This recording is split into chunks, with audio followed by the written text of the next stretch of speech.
il y a beaucoup de morts en Macronie. Alors je dis pas que moi, quand j'ai pas de preuves, j'avance rien parce que sinon c'est un peu ridicule. Mais en tous les cas, entre Olivier Marleix, entre bien sûr Éric Dénessé, entre bien sûr Georges Lain en randonnée, et là le vice-amiral Lebas, strictement dans les mêmes circonstances, quelques années après. Et puis d'autres, j'ai fait une vidéo récemment sur tout ce qui se passe de très glauque, des gens qui se retirent la vie, on va dire comme ça, sur YouTube, à Matignon, dans les pièces, dans les couloirs de Matignon, pareil à l'Élysée, pareil, il y a une enquête toute récente de Politico sur ce qui se passe au Berlaymont, le siège bruxellois de la Commission européenne. On est face à des gens qui pratiquent une inversion des valeurs totales. C'est vraiment des gens très, très mauvais, très maléfiques qui sont là. On le voit d'ailleurs.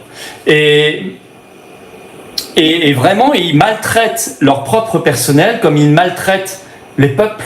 Moi, j'ai jamais oublié Macron qui avait dit « J'ai très envie d'emmerder des millions de Français non vaccinés ».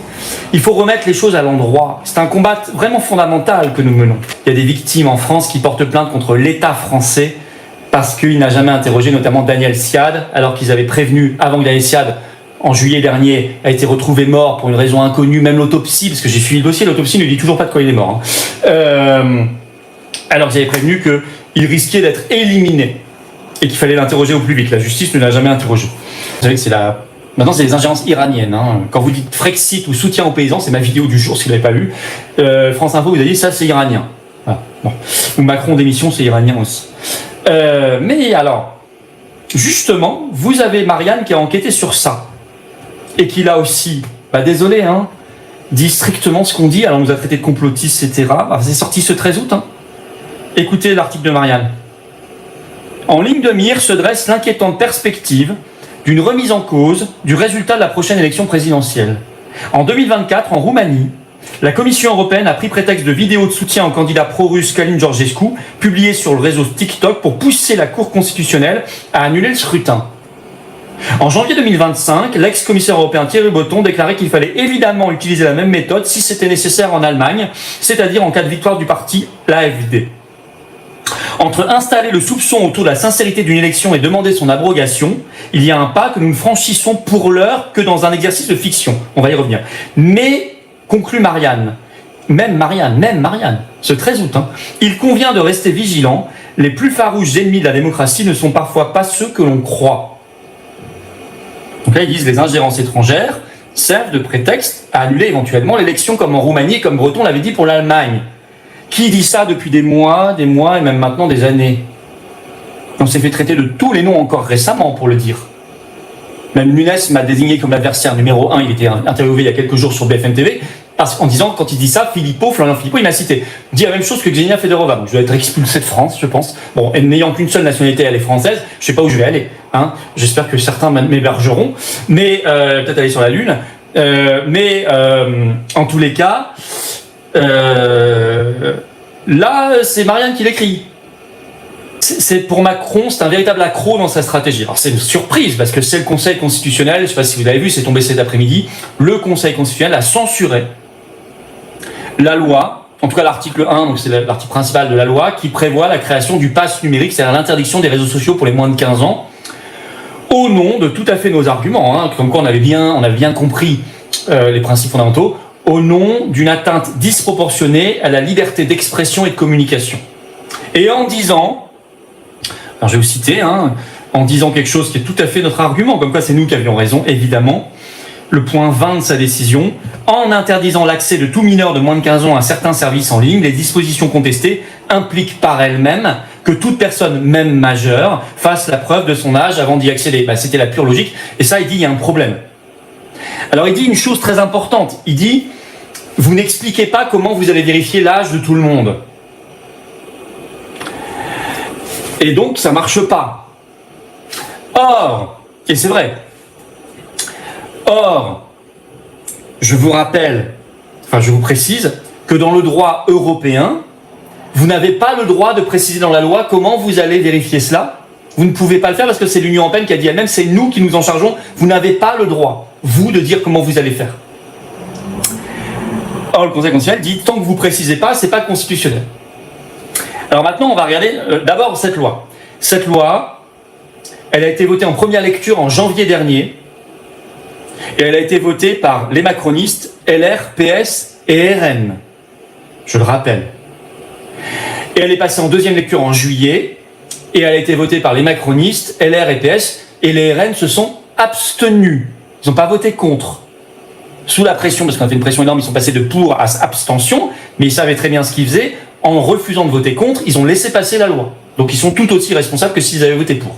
Donc ils ont soutenu.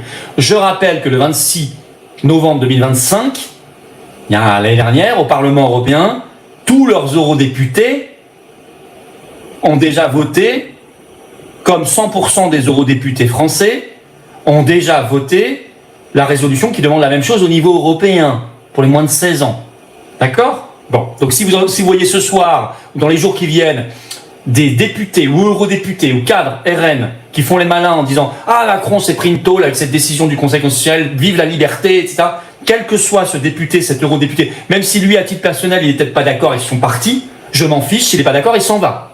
Sinon, c'est un hypocrite et il sert à vous tromper. Il sert de caution pour attirer des gens qui défendent la liberté dans les griffes du RN qui, lui, ne les défend pas.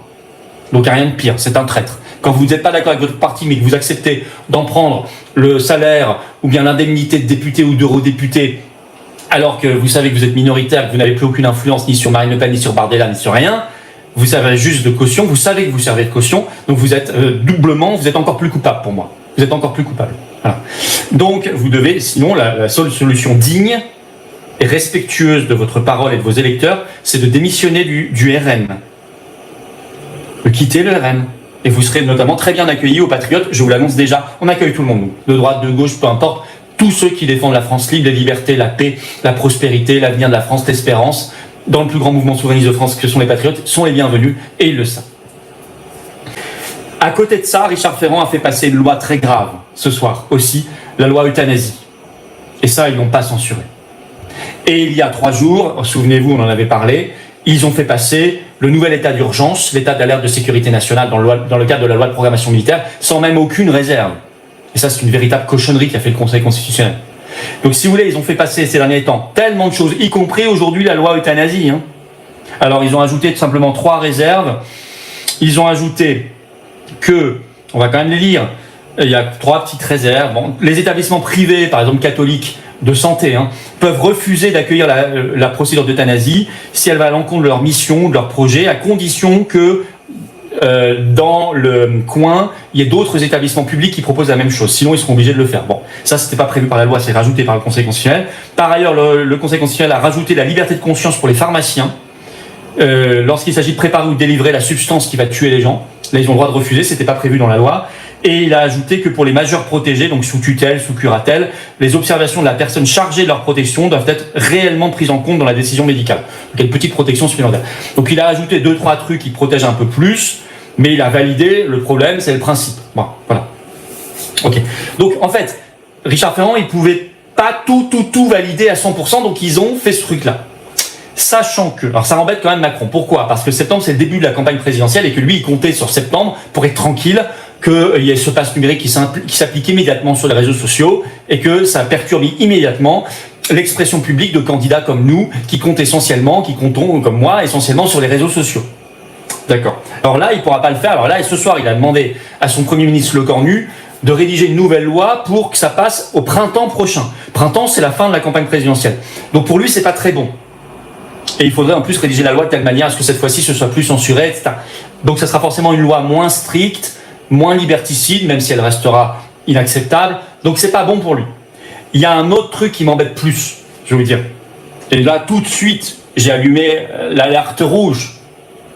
C'est que je n'ai pas oublié que von der Leyen, présidente de la Commission européenne, a annoncé que lors du prochain discours sur l'état de l'Union, et je crois que c'est le 14 septembre prochain, enfin c'est mi-septembre, pour vérifier la date, elle allait annoncer qu'elle voulait la même réglementation au niveau de l'Union européenne. Ce qui passerait par un règlement européen type DSA, je vous rappelle, parce que certains disent oui mais si l'Union européenne le fait, c'est pas grave, on a le Conseil constitutionnel qui bloque, la Constitution étant au-dessus du droit européen, je vous ai déjà expliqué, vous pouvez vérifier si vous voulez ce soir, auprès de spécialistes du droit constitutionnel, du droit public, du droit européen, même une IA bien entraînée, elle pourra vous donner la bonne réponse, hein, à condition que ce soit de la qualité, ou bien vous regardez dans un manuel de droit public, la dernière jurisprudence, je vous assure que non. Parce que ça, ils sont abusés par les discours mensongers de LFI, de Reconquête et du RN qui vous disent sans arrêt « il suffit de changer la Constitution, on sera protégé par rapport au droit européen ». C'est faux. S'il y a demain un règlement européen qui reprend exactement le pass numérique, le règlement européen s'appliquera immédiatement partout dans les 27 États membres, dont la France, et le Conseil constitutionnel ne jugera pas la constitutionnalité de ce règlement européen parce qu'il estime, comme il y a l'article 88-1 dans notre Constitution qui dit la France appartient à l'Union européenne, que de facto, c'est pas à lui de vérifier, c'est simplement, éventuellement, s'il y a un recours, la Cour de justice de l'Union européenne, la CJUE, qui peut le faire. C'est pas lui. Lui, il pourrait simplement censurer s'il estimait, s'il était saisi d'abord, et s'il estimait que c'était contraire à l'identité constitutionnelle de la France. Or, je peux déjà vous dire qu'il ne considérera pas que c'est contraire à l'identité constitutionnelle de la France, car l'identité constitutionnelle de la France, c'est quelque chose de... On ne sait pas d'ailleurs ce que c'est, ça n'a jamais été défini, et c'est terriblement restreint, et c'est d'ailleurs une notion qui vient des traités européens eux-mêmes, hein, ça n'a même pas été inventé par le juge national. Donc, ce qu'il faut maintenant, pour être sûr qu'on n'ait pas de loi tyrannique, totalitaire, liberticide, de contrôle, de flicage, de surveillance, de censure comme celle-ci, la seule est redonner l'autorité parentale aux parents, c'est aux parents, c'est pas à Big Brother chez vous de s'occuper de l'éducation des enfants, je le rappelle. La seule solution, c'est de sortir de l'Union européenne. Macron. Nous avons 2 très importantes enquêtes journalistiques qui viennent de sortir. Sur 2 sujets, mais vous allez voir, on est sur le même, qui déballe tout. D'abord, Paris Match. Le Paris Match du 12 août, là. Alors, il a fait beaucoup parler de lui par sa une indécente. Zozo sur son jet ski, là. Enfin, je sais pas, imaginez le général de Gaulle, imaginez encore François Mitterrand, imaginez encore, je veux dire, bon, Hollande, c'était sur son scooter, mais c'était des photos réellement volées, vous me direz. Mais même encore Hollande, quoi. Mais je veux dire, on va imaginer. Et là, c'est une photo posée, hein, il a voulu faire la une de Paris Match sur son jet ski, il fait mumuse et puis on le voit ensuite se jeter des seaux d'eau avec ses gardes du corps, ils font les gamins. Pendant ce temps-là, les pompiers sont en train de se crever à la tâche, ils vont manifester, d'ailleurs on sera avec eux, hein, évidemment, on aura le temps d'en reparler. Pendant ce temps-là, il y a des Français qui ont perdu avec les incendies leur maison, etc. Il y a des gens qui crèvent de chaud, il y a des milliers de morts avec cette canicule d'ailleurs. On n'a pas les causes réelles des incendies, il n'y a pas d'enquête, il ne se passe rien. On a des révélations tous les jours sur Epstein en France, gravissime, il n'y a pas de commission d'enquête. Enfin, je veux dire, il y a de la pauvreté, il y a de l'insécurité, il y a les problèmes de Ceuta, il y a tout. Enfin, je veux dire, il y a la marche à la guerre. Et le type, ils vont geler là. Vous savez ils réfléchissent pour gagner 3 milliards à désindexer une grande partie des retraites de l'inflation.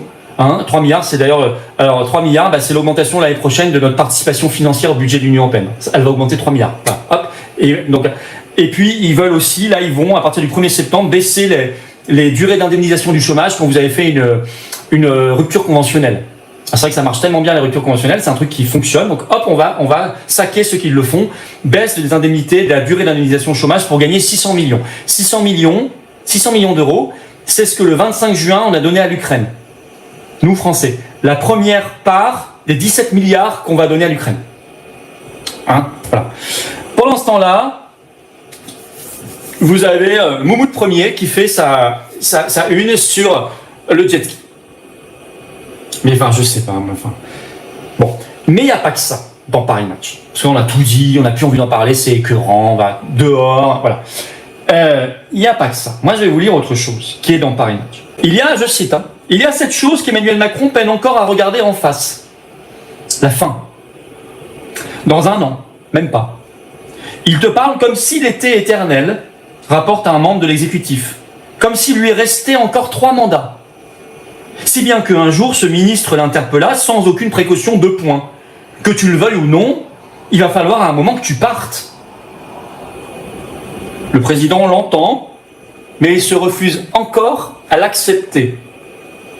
C'est Paris Match, hein. Henri Brugoni, j'ai adhéré le 7 et abonné le 11 août. Vous avez passé en vert parce que vous avez appuyé sur rejoindre. Merci Henri. N'oubliez pas quand vous appuyez sur rejoindre en dessous, Vous devenez un soutien de la chaîne qui en a bien besoin et vous avez du contenu en plus, une vidéo exclusive en plus par semaine. Merci pour ceux qui le font, qui vont le faire, ou qui l'ont fait déjà depuis le début du direct. Et puis l'abonnement, un petit clic sur s'abonner, c'est très efficace, petit clic gratuit. Vous voyez ce qui est écrit Paris Match. Il est là comme s'il était là encore 15 ans. Et il n'admet pas qu'il va partir. Alors, vous avez ce soir Europe 1 qui publie la suite. Alors, enquête qui sort ce soir, là, ce 14 août, à Brégançon, Emmanuel Macron refuse de se comporter en président sortant. Moi, j'aurais dit en président tout court, d'ailleurs, parce qu'il n'a pas évidemment l'attitude d'un président, d'un chef d'État, mais même là il parle en président sortant. Et ça, on a toujours été dans le combat, on ne l'a jamais lâché. Vous pouvez nous rejoindre, hein. Si vous êtes intéressé par ces sujets-là, il faut nous rejoindre. C'est nous qui menons le combat. Y compris, on est le seul mouvement politique de France à faire action en justice contre von der Leyen sur l'affaire du Pfizer-Gate. Des SMS, c'est pas terminé tout ça. Je vous attends. Car Fauci, c'est lié à Delfrécy, c'est lié à Véran. Tout ça, il faut un moment qu'il y ait la grosse commission d'enquête. Et de toute façon, c'est dans mon projet présidentiel. Et de toute façon, après 2027, il y aura commission d'enquête, il y aura enquête judiciaire. Tout va exploser là-dessus. Donc soyons prêts pour la vérité et la justice. Voilà. Vous pouvez adhérer ou adhérer dès maintenant, Patriote, pour ça, pour tout le reste, par le premier lien sous la vidéo en description, le lien du modérateur dans les commentaires actuellement, ou faire un don au mouvement, deuxième lien sous la vidéo en description, ou sur les-patriotes.fr. Voilà, il y a tout. C'est 2 tiers de défiscalisation, c'est une baisse d'impôt en plus pour vous massive. Ceux qui ne payent pas d'impôt, on a prévu, il y a un tarif social ou un tarif jeune moins élevé, vous allez voir sur le site par ailleurs. Mais je vous attends sur tous ces sujets importants et tout le reste. Je voulais quand même dire aussi un mot sur 2 autres candidats à la présidentielle, parce que les gens commencent à se dévoiler. Édouard Philippe et David Lisnard. Lisnard fait son universalité. Notamment, il y aura Céline Pina qui avait vraiment insulté les non-vaccinés. Voilà. Mais je me souviens que Lisnard, pour ceux qui adulent Lisnard, je pense que vous vous trompez complètement. Je pense que Lisnard, c'est un macroniste pur jus, qui cache derrière quelques formules, un gros sourire, qui vous inonde la tête mais vraiment arrêtez de vous faire manipuler. Enfin, il y en a eu tellement des manipulations depuis 20 ans. Enfin, si quelques slogans trompent les gens, je peux rien faire pour eux, quoi. Lisnard, il veut rester dans tout le système, l'Union européenne, OTAN, tout ça, il n'y a rien qui change. Il invite Laurent Alexandre à son université d'été. Vous voyez, moi je préfère inviter Jean-Marc Sabatier à Arras, qui sera là. Hein. Il invite Céline Pina, qui avait attaqué les non-vaccinés, mais vraiment les avait insultés, je ne sais plus ce qu'elle avait dit, etc. Bon, tout ça, et je rappelle que Lisnard, c'est le maire de Cannes, c'est quand même lui qui, pendant le Covid, faisait nettoyer et désinfecter les grains de sable de ses plages à Cannes. Sinon, ils avaient le Covid, les grains de sable. Petit grain de sable, il se réveillait le matin et il éternuait, il avait un peu de fièvre, il avait le Covid. Il devait mettre son petit masque. Bientôt, il allait nous confectionner des mini-masques pour chaque grain de sable. Vous allez voir. C'est ça, quand même. Enfin, je veux dire, au-delà de, évidemment, raison de système européiste, outanien, etc. Enfin, arrêtez avec tout ça. Enfin, je veux dire. Et puis, Édouard Philippe, alors il a donné ses solutions suite à Ceuta, à l'invasion sur l'immigration. Toutes les solutions qu'il donne ne règlent rien du tout et renforcent le pouvoir de l'Union européenne.